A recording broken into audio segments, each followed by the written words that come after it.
I think the game is so special because of its uniqueness. A friendship can last a lifetime, but gifts can last forever. Jim Vankoski is a lucky man, for he is able to have both. He would always start out by saying, do you want to hear a story?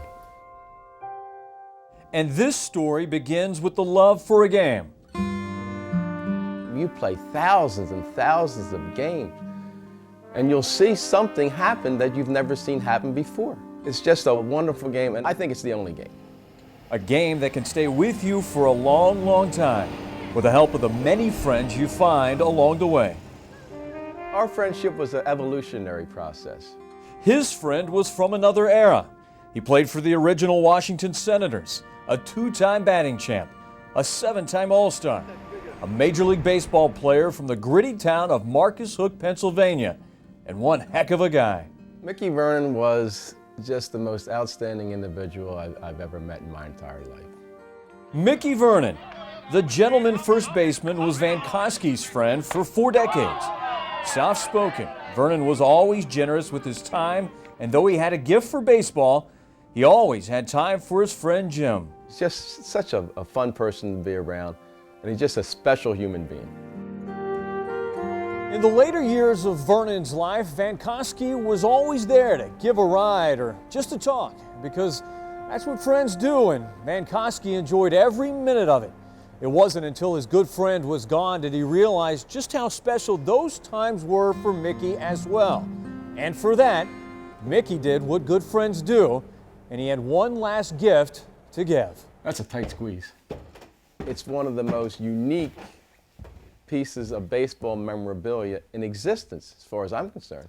Well, unique is a good place to start when describing what Mickey had left for Vankoski. Gus Zernial, Vic Wirtz, a slab of horsehide, Jackie Jensen, Jimmy Pearsall. The cover for baseballs of the day. Isn't it great? 25 by 42 inches, covered with pen and ink baseball caricatures, and signed by every player in the American League from the 1957 season. Ted Williams. It was signed by Mickey Mantle, Yogi Berra, Al Kaline. More than 200 signatures, George from Pell, history makers Enos to Slaughter, Hall of Famers. Larry Doby, It was one of Early Vernon's Wynn, prized possessions, Roger Maris, kept quietly for over 50 years, along with a promise to be fulfilled by his daughter Gay, a promise for a friend.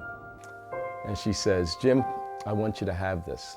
And I couldn't believe it. I was awestruck because I knew what it was. I said, Gay, are you sure you know what you're doing? This is a very valuable piece of baseball memorabilia. And she paid me the highest honor I've ever been paid in my entire life. She said, my dad would like you to have this. I mean, when she told me that, it was like, I was just awestruck. Just look at these signatures. Early Wynn. When I look at his signature, I can't help but think of John Hancock signing the Declaration of Independence. Vankoski set out to contact nearly 100 of those players on the horsehide who were still living. And what he got in return was no surprise. Here's a letter that's going to tell you all you need to know. What I have here is a note I received in the mail the other day from Rudy Menarson. Rudy was Mickey's teammate with the 1957 Red Sox. Dear Jim, Mickey was the nicest man I ever met. Sincerely, Rudy. Like all those friends of the game that knew Mickey, Vankoski knew what he had in his friend. A chance to talk with someone special about a game they both loved. He would let me into the inner sanctums of what was going on with Ted Williams and what was going on with Joe DiMaggio and what was going on with Bob Feller. I always told Mickey, I said, Mickey, I'm just holding on to your coattails. And he would get a kick out of that. Right here is Roger Maris. Roger's rookie year was with Cleveland in 1957. There can be many symbols of love and friendship. This one just happens to be made of horsehide, signed in ink, and framed in white ash. Today it sits in a museum where it is meant to be shared.